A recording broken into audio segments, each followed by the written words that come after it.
It's hard to believe, but just 500 years ago, this picturesque and vacant pasture near Kelso on the Scottish borders was the site of one of the wealthiest cities in Scotland. Founded by a king, a hub of international trade and holding a key strategic position, Roxburgh, along with Berwick, Stirling and Edinburgh, was one of the 4 great urban centres of medieval Scotland. But whereas the other 3 are still thriving towns, ancient Roxburgh simply vanished. All that's left of this once great borough are the few decaying remains of its castle. So where is it? And why isn't this field a buzzing metropolis like Edinburgh?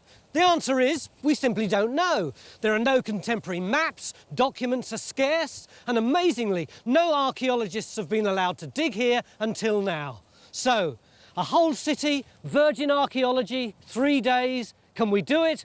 I haven't a clue, but whatever happens, it's going to stretch us to the limit.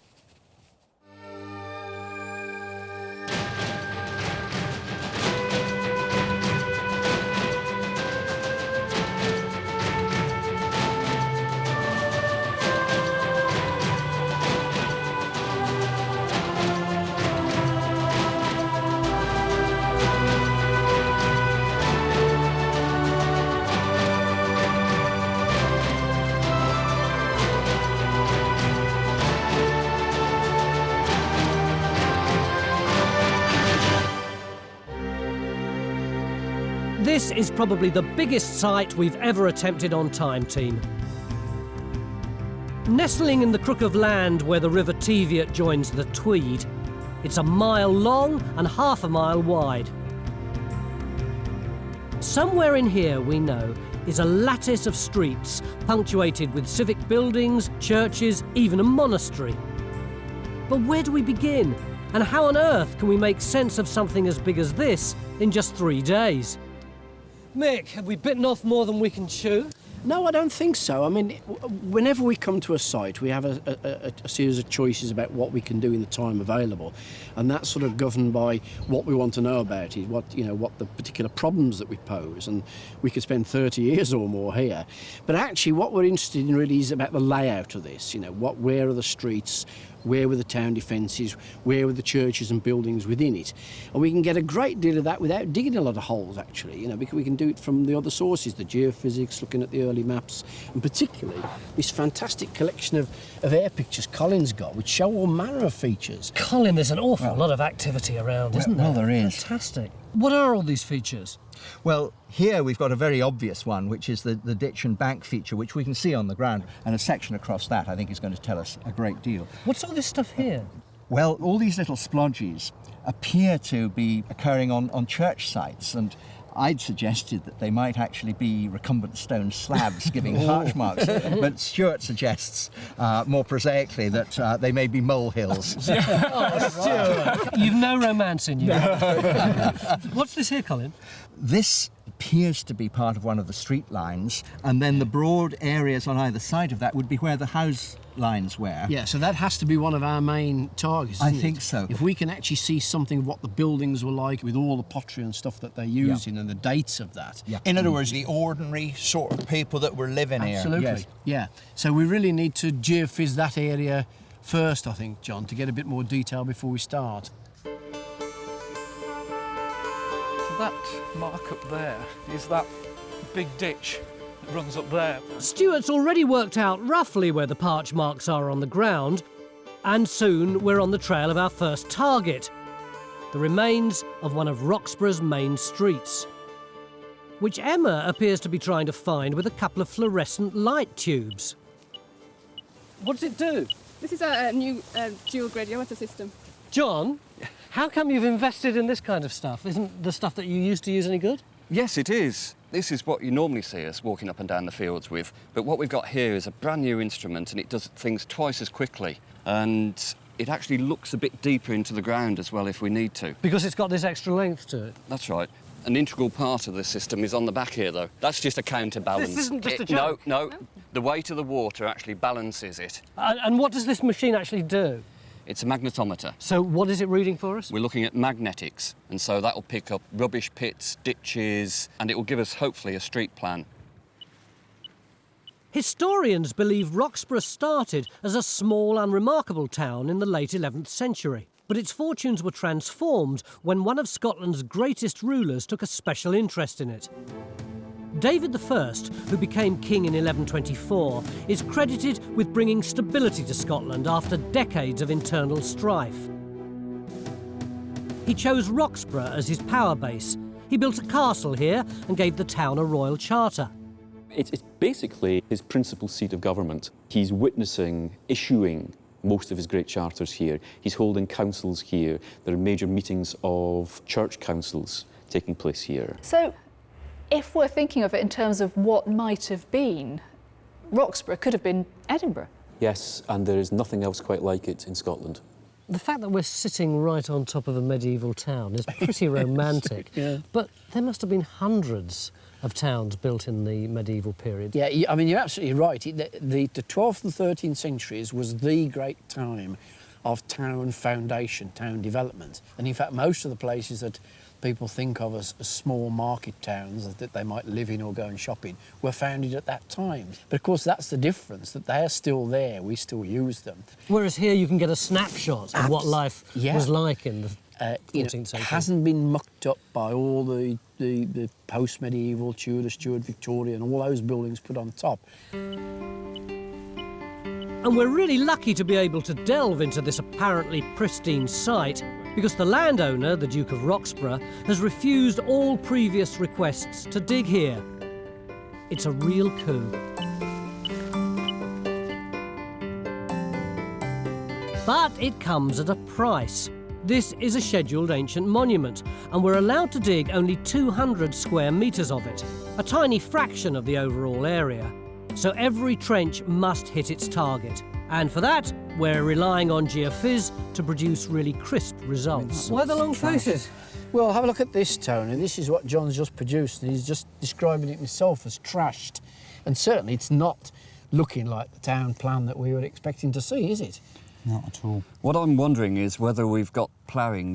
These sort of lines look like old plough lines. Right. We're right. expecting a street coming through at that sort of angle, and there's clearly nothing like that at the moment. So what do you reckon this grey thing is, John? Well, it could be the edge of the ploughing. It's just possible that is the edge of the archaeology. Is there a hint of something running across there like that? Yes. We really need to do more survey, Phil. You certainly need to come this way, don't Yeah. you, if the street's down the middle? I thought when we got the first printout, we'd see the whole town laid out.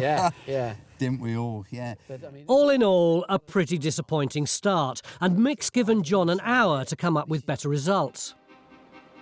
But we don't need newfangled gadgetry to provide all our targets. Good old-fashioned eyesight was all Phil needed to spot the worked stone brought up by the roots of this tree. It's growing out of an enormous earthwork bank, which runs along one side of the site. He thinks it's the town's defensive ramparts. We've got the bank running across here. Now, somewhere in here is probably going to be a wall. If you get a chance, have a look in the roots of that tree over there. There's about 3 or 4 courses of stone built into the root system. And then down here, the trench will come down into the bottom of the ditch. With a bit of luck, we'll get some waterlogged deposits. Right, so we're going to go down and stop in the middle of the ditch? That's right. So Trench 1 goes in here, and its contents will be crucial to our chances of reconstructing the layout of ancient Roxburgh. Because not only are the town defences a key feature in themselves, they also mark the limit of its extent. So, John, where do you want this hole then? 200 yards to the east of Trench 1, the extra hour of geophys seems to have paid off. We've expanded the survey now, and we have actually got this anomaly running through here, and I'm sure that's what's on the aerial photographs. So whether that's the road coming through, we've got the ditch to the side. Ignore the lines going that way. I'm sure that's later ploughing, and this is all disturbance. The road, if it is a road, should come through on this alignment. So I think just a small 5-metre trench at right angles across it. So Trench 2 goes in here in a bid to locate a roadside ditch.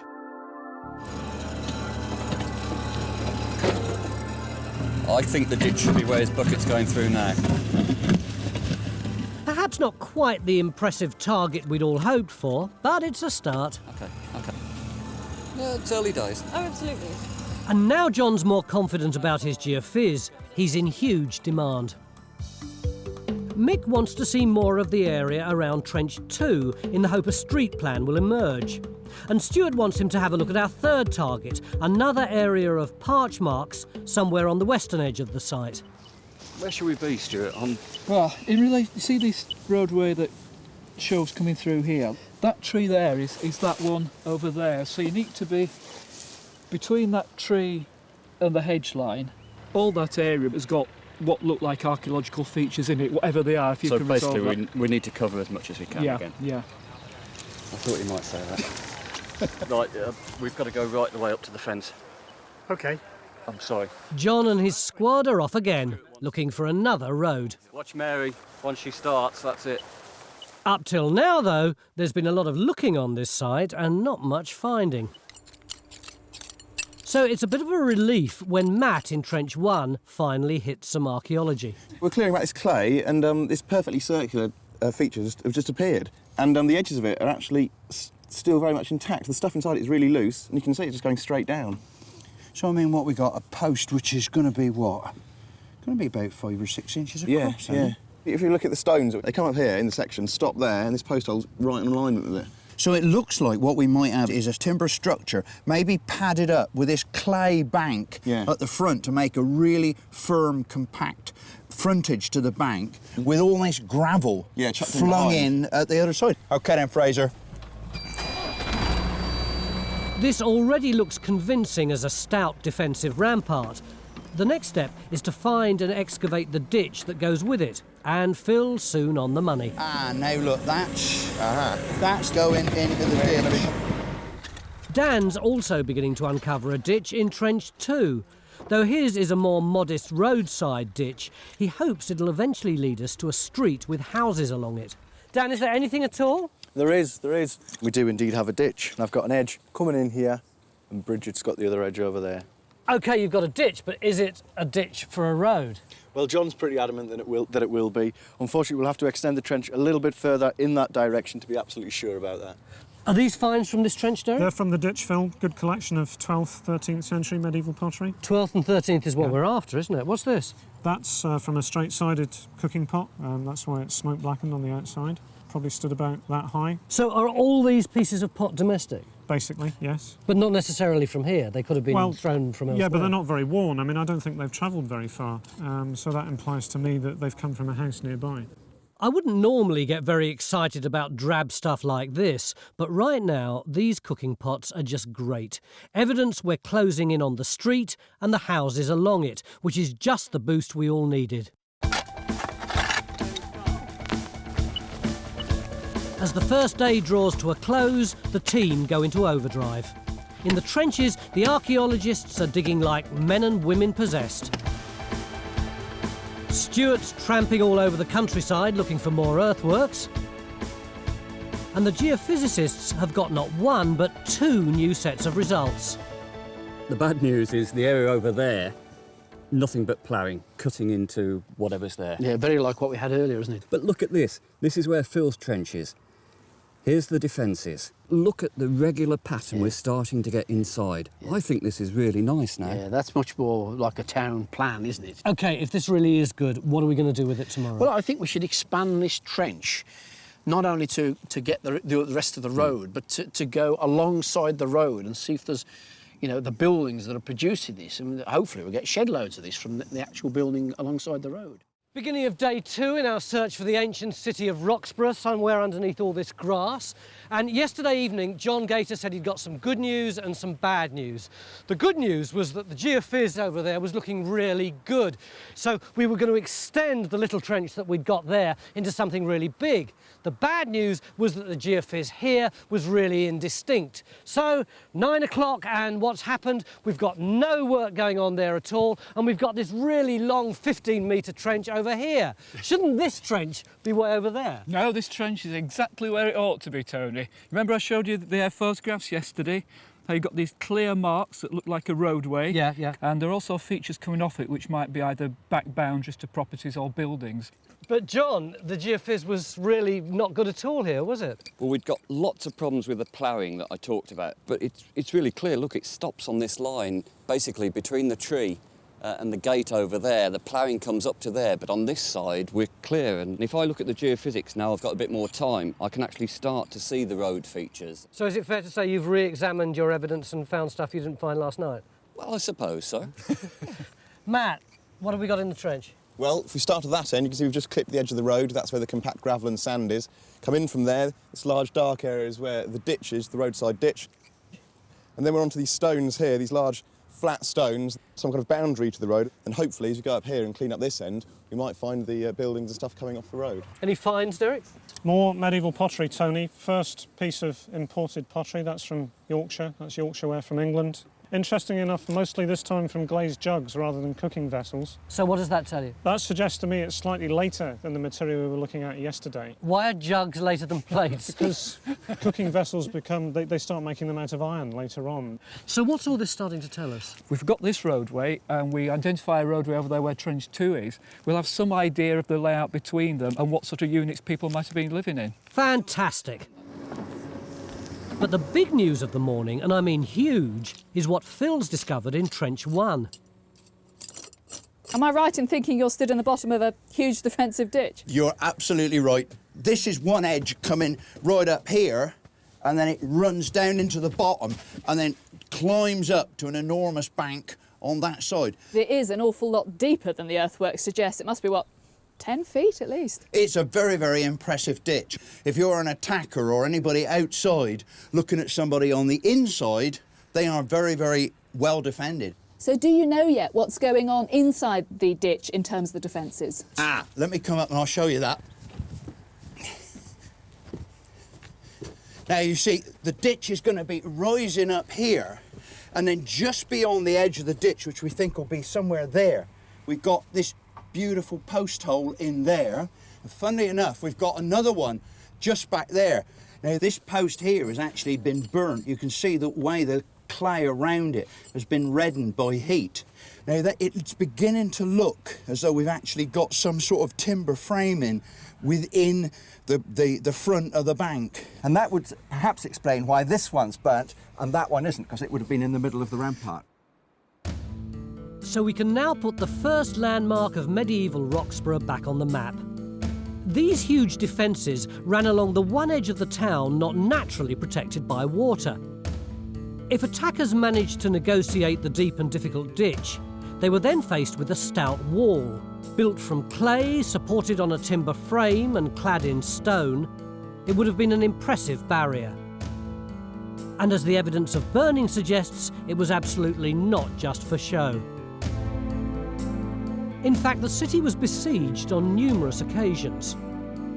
The most traumatic period in her history was between 1296 and 1318, when she found herself caught up in Edward I's wars against the Scots. Attacked and occupied by each side in turn, her inhabitants faced almost daily threat of invasion.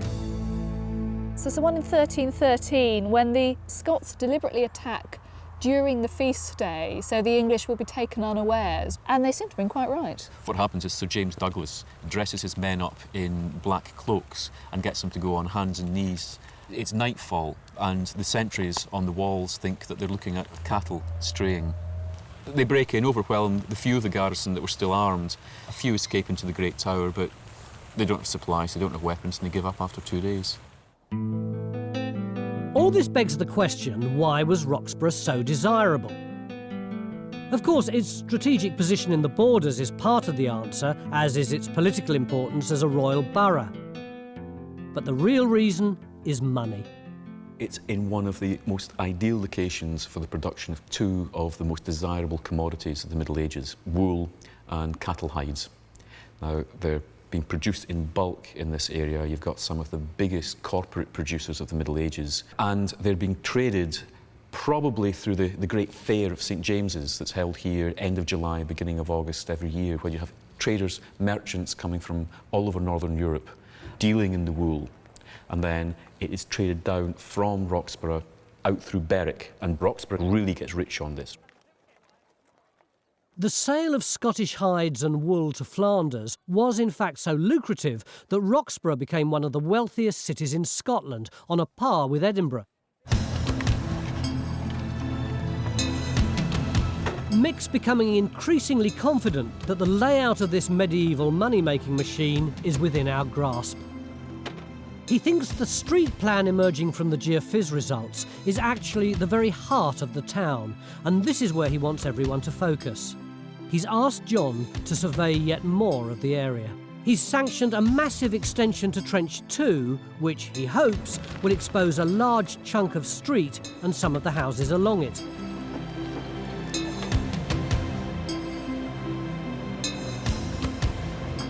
And he's dispatched Carenza to search the medieval documents for references to the people who lived there.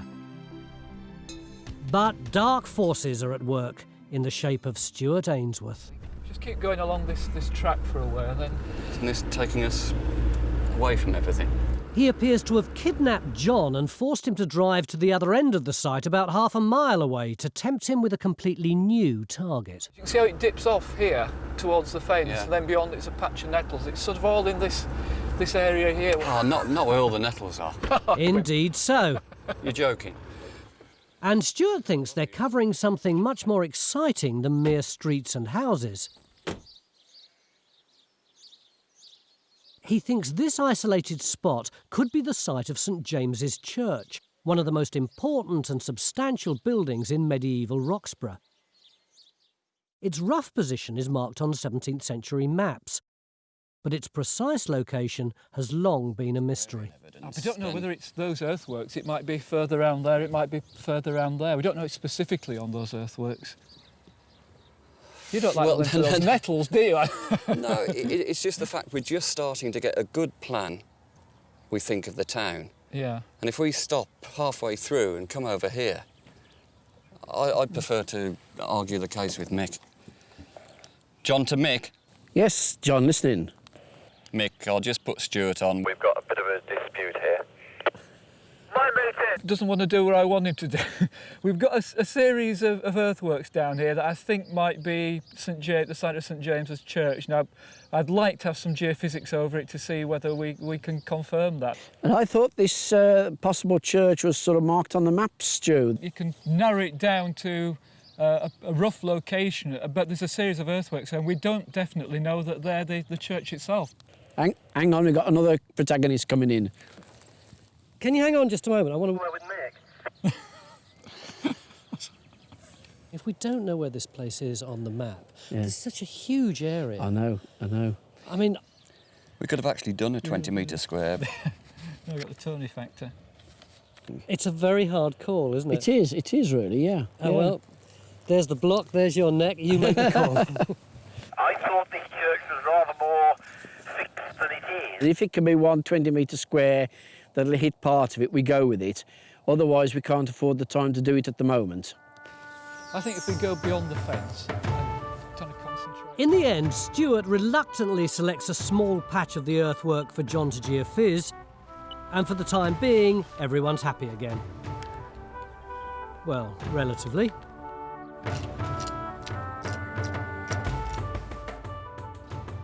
Oblivious to all the strategic wrangles going on around them, Kerry and Matt have been quietly scraping away in Trench 3. Well, we found what we were looking for. It looks like we've got a building at this end, so you would actually be standing inside the house. So, we've got the beginnings of the town, Beginnings of the town, yeah. How do you know this is a building and not just a load of old rubble? Well, the stones are fairly misshapen, but if you look down underneath your feet down here, we do actually have small pieces of mortar which would have bonded these stones together. And if we move along this way, the edge of the house here, we've got this rather nice little galleyway here. Just here? Yeah, that could have been used to kind of sluice out anything from the house, clean it up. Better still, the house is full of very striking pottery. Face mask jug. That's lovely, isn't it? What would it have looked like? I think probably more than one face mask, maybe 2 or 3. Handle, spout on one side. Our first real evidence of international trade is this pottery, which is French. That's again from very high quality glazed water or wine jugs. These pots would have been expensive. And as Matt digs down, the size and construction of the building confirm it was once home to some of Roxburgh's wealthier citizens. Along this side here, we have this wall, possibly an internal wall, and you can see it's these stones bonded with this lovely yellow mortar there. Oh, right, yes. And this is clearly the wall that we picked up in the air photograph. Yeah. Would that be the other side of it there, then? Well, the I think it could well be, and perhaps we've got a row of them. Yeah, so that'd make this house about, what, 20 feet wide? In just a few hours, Matt's put our second key feature firmly on the map.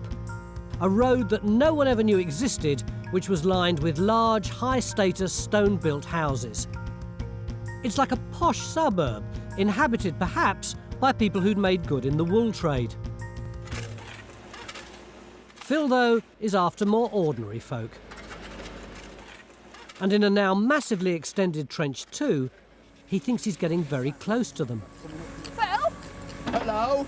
How are you getting on here? Oh, pretty well. Do you want to come and have a look? Well, here we got this road. We think it's probably running sort of more or less north-south, really. Oh, right. Then, as we come this way, we come over this bitty, hefty roadside ditch.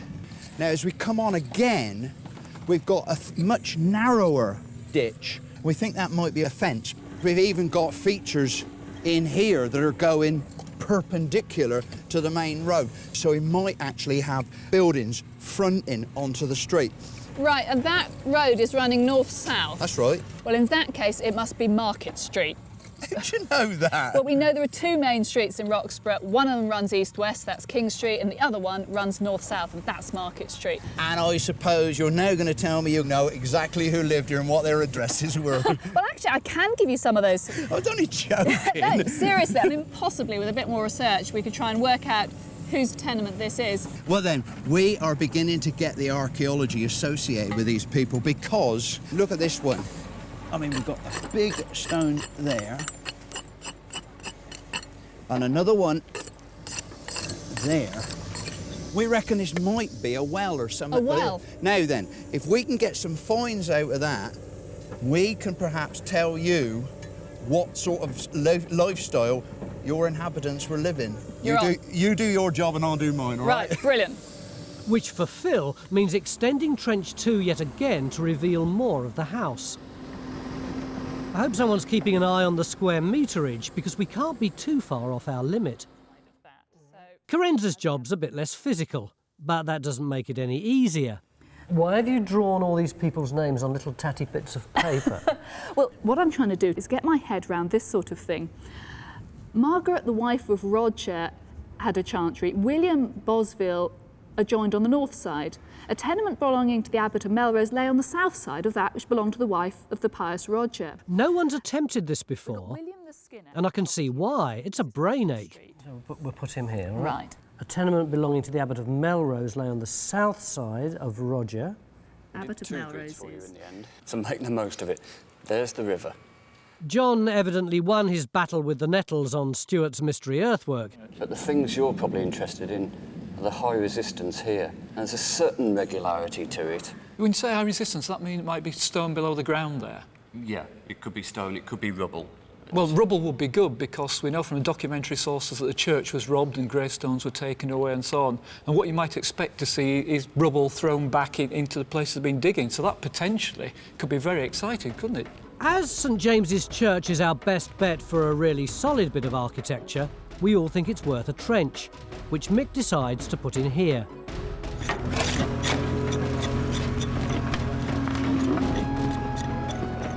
And bingo, just inches under the surface is a mass of stonework. Another big dressed block turning up there. This is great stuff. Which Bridget appears to be excavating single-handed. This is what I love about male archaeologists. What? They come into the trench to help and then they just stand there with a shovel and just watch the machine. Eventually, the blokes get the point, and everyone's soon scraping at the stonework. Yeah, sort of architectural stone you might expect from a church, isn't it? It's everywhere. The individual pieces are huge and look as if they're either floor slabs or gravestones. And amidst these megaliths, Kerry's uncovered the find of the day. It looks as though it just dropped out of the sky and landed there. Oh, that's fantastic. Can we come in? Yeah, come on in.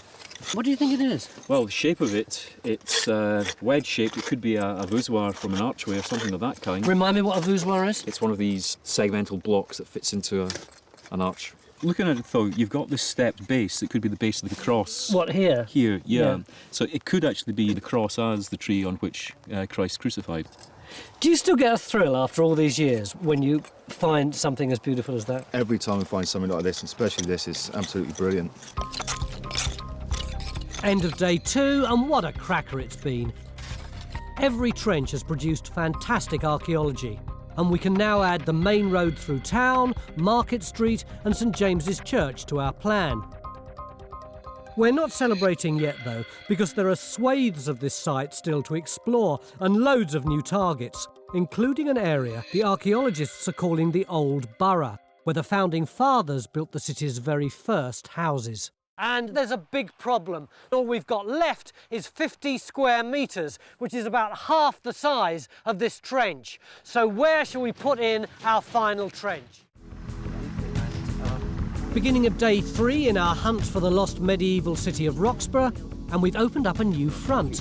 I think do the resistance first. We're after the Old Borough, a small pocket of the town's earliest streets and houses, home to the city's founding fathers. But with no guidance from the aerial photos or documents, pinning down its location in this huge area is going to be hard. What would be your hunch as to where we should be looking? Slap bang in the middle of that field. Can you see that earthwork there alongside the river? What, this long strip of a field here? Yeah, so I think that is part of the defences you might put round the edge of a small town next to the castle. But actually, just as we're flying round it, it is very narrow, and it might even be too narrow. They might have had to come out onto Quay Bray.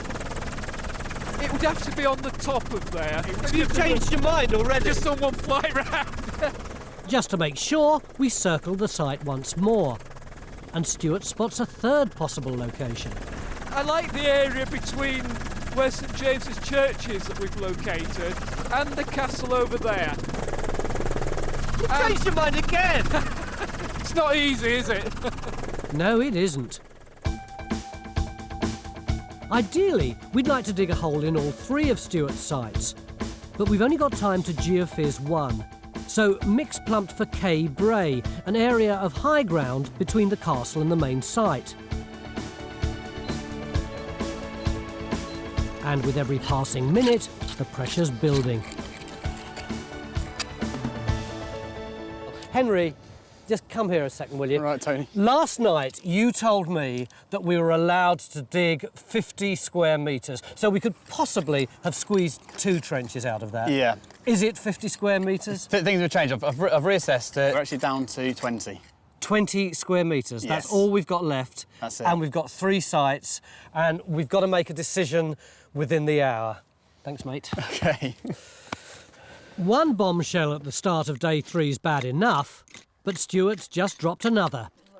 He thinks the stonework in Trench 4, while clearly ecclesiastical, isn't part of the church building itself. Of course, we've got to find out what it is part of, but in the meantime, Stuart's identified another earthwork about 20 metres away, which he thinks is a much stronger contender. That's the feature that's found in the trench.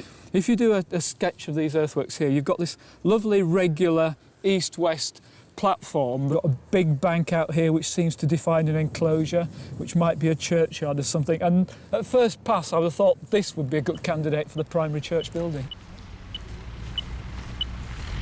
It's now 11 o'clock, our hour's up, and if we don't dig our final trench now, then we never will. Oh, and Henry's just told me he's recalculated yet again, and it isn't 20 square metres that we're still allowed to dig, it's 17 and a half. Now, Mick, the archaeologists have given me 4 different potential locations for this final trench. You've probably got half a dozen other ideas. We've got to make a decision, haven't we? We have, yeah, and we've just been discussing that.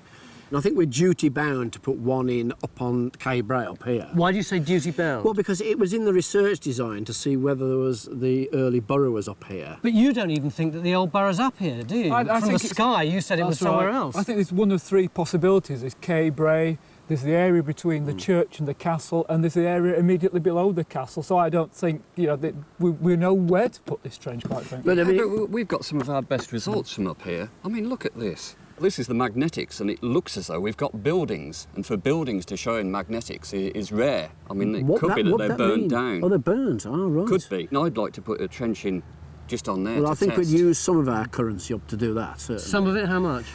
Well, I don't know, 4x3, you know, 3x5, something like that. Well, that's it, really, isn't it? Well, no, hang on a minute. If you're doing 5x3, that leaves a couple of square metres. Stu, that's taking us right up to the wire. I'm quite fond of the church down there. I think it'd be really nice to resolve what that platform is next to the ecclesiastical stuff we've got in the trenchings. You don't like using the maximum allowable area, do you? It doesn't seem very good practice. But I do like test pits. Good man. Yeah. That sounds like a decision. Trench 5 goes in on top of Cay Bray in search of the old borough. This way a little bit, Fraser. Brilliant. And Stu now has to decide where in his platform to dig a 1 metre test pit that'll solve the mystery of St James's Church. And what a mystery it's turning out to be. The voussoir, which yesterday we thought was part of the inside of the church, has today been identified as something completely different, a grave slab from the cemetery, which is lovely, but doesn't help us locate the building. And the rest of the stonework, still not a clue. Time to call in an expert. It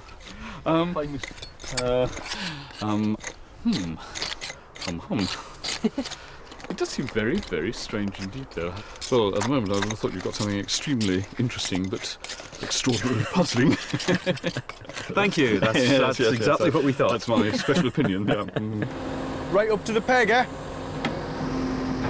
Amid the hurly-burly, there's one oasis of quiet. To get everyone in the right frame of mind, we've organised a medieval market of our own. It's going to open for business at the end of the day, and these good traders are busy preparing to part the archaeologists from their hard-earned cash. They'll be selling everyday medieval essentials, food, leather goods like shoes and pouches, wooden artefacts, wool and clothing, and arrows.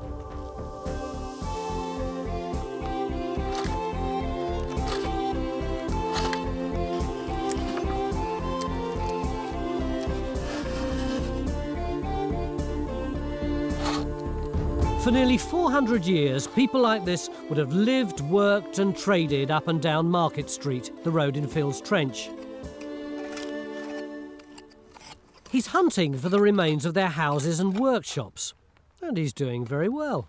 If you remember here, we had this linear arrangement running perpendicular to our front trench, which we thought actually might be a property boundary. Well, now you see here, you see where the photographic stick is? Yes, yeah. We've now got this, what we think is the back of a building, running parallel to the ditch and to that tenement building.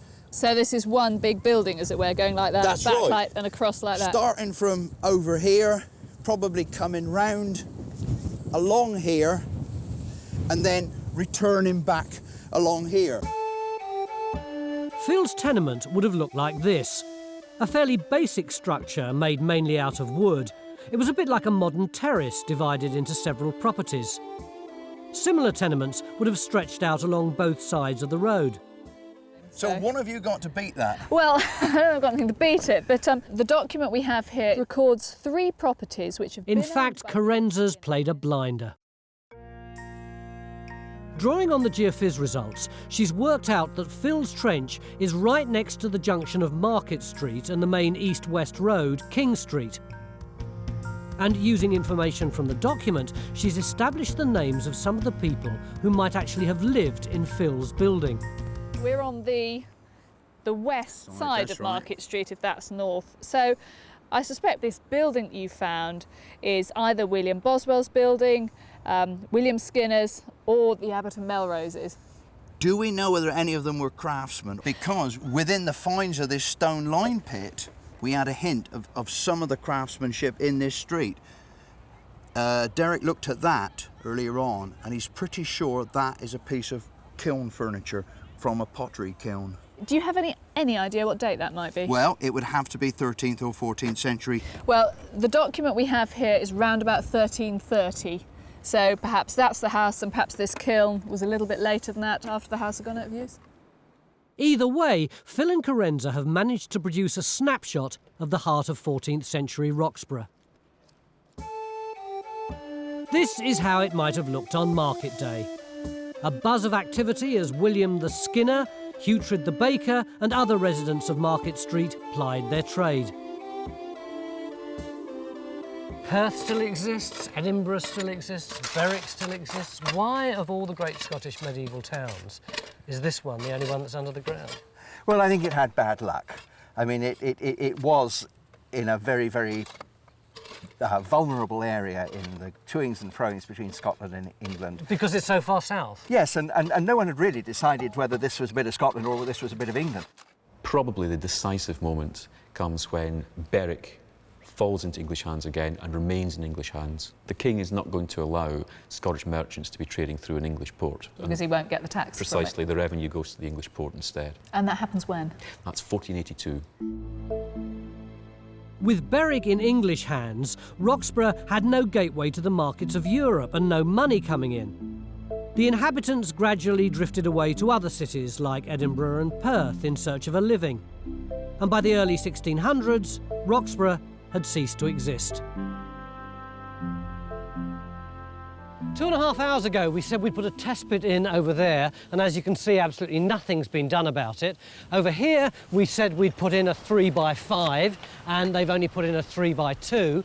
And here, the archaeologists are now saying they want to extend this trench, although I thought we'd already agreed that we'd gone up to the limit of what we could dig. Mick, every single decision that has been made seems to have been overturned. Yeah, you could look at it like that. Why?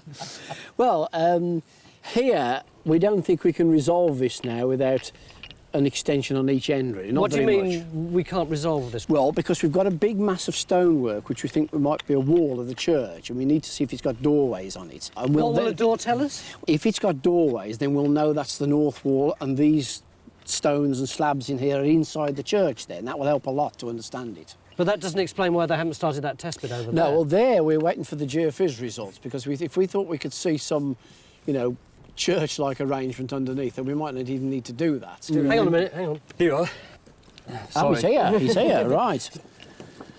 Look, that's where the trench has gone in.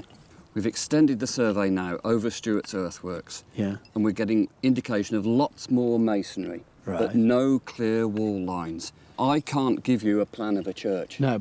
Presumably, given that geophys, you still want to dig a test pit? Of course I do. Mick, we're not going to be able to hit all 3 targets, are we? Well, we might be able to if they don't need the extra square meterage up there. Yeah. Mick to Dan. What size area have you got open at the moment up there, Dan? It's a 3x2, Mick. It's 6 metres squared. What have you got in it? Have you got any... Datable material yet? No, we've got the stone wall that the geophysics predicted, but unfortunately... Nothing to date it. So do you think you need a bigger area to resolve that? I don't think a bigger area will resolve anything, Mick. There's not really anything here to resolve. OK, that's actually the right answer, although it's not very encouraging.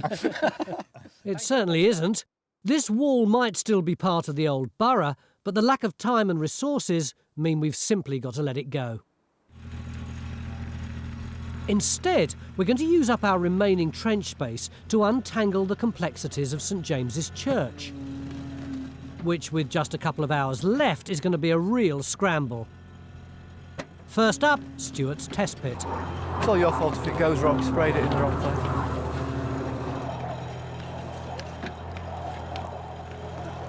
Yeah, we're hitting stonework. We'll get bridge trowel.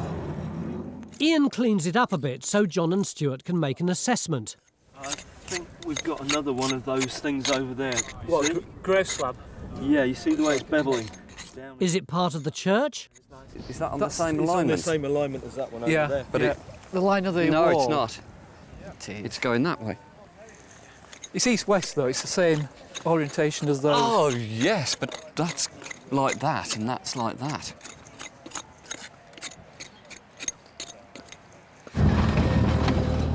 To resolve the issue, Mick sanctions a rapid 1 metre extension to the pit, which yields instant results.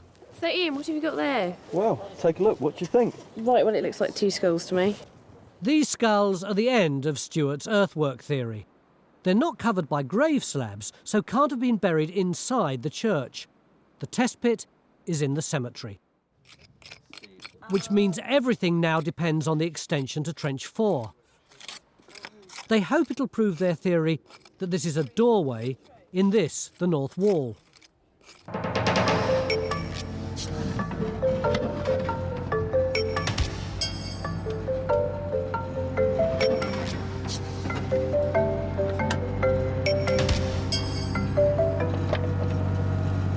I'll have to do. But it's quickly apparent their theory's wrong. And it's exactly the same as the other end.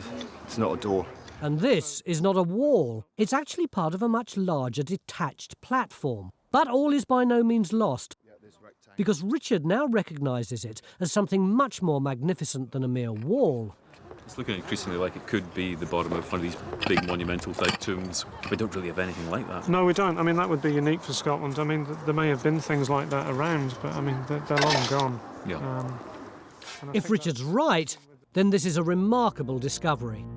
Monumental, expensive, elaborate, altogether much grander than the graves in the cemetery.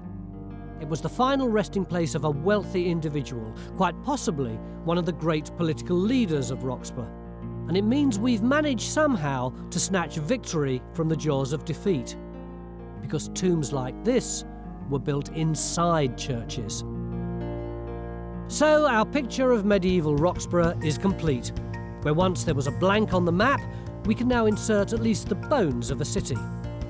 This is Market Street, and it ran from Greyfriars in the south, past Quay Bray, to St James's Church in the north. It was intersected by the other main thoroughfare, King Street. This junction was the heart of the city, and the whole area would have been packed with houses, shops and workshops. At the peak of the city's fortunes, these would have stretched to the defences in the east and to the river in the west. Along here, probably connecting King Street to the castle, ran Matt's Nameless Road, which we think was lined with the homes of Roxburgh's wealthiest inhabitants. The digging may be done, but there's still some unfinished business. The medieval traders are tempting us all with their fare, an appropriate way to end our exploration of one of the great commercial centres of medieval Europe. When I first drove down this field 3 days ago, all I could see were a few green bumps and some silly sheep. But now I know that if history had taken just a slightly different course, I'd now be driving down a street as grand as Edinburgh's Royal Mile.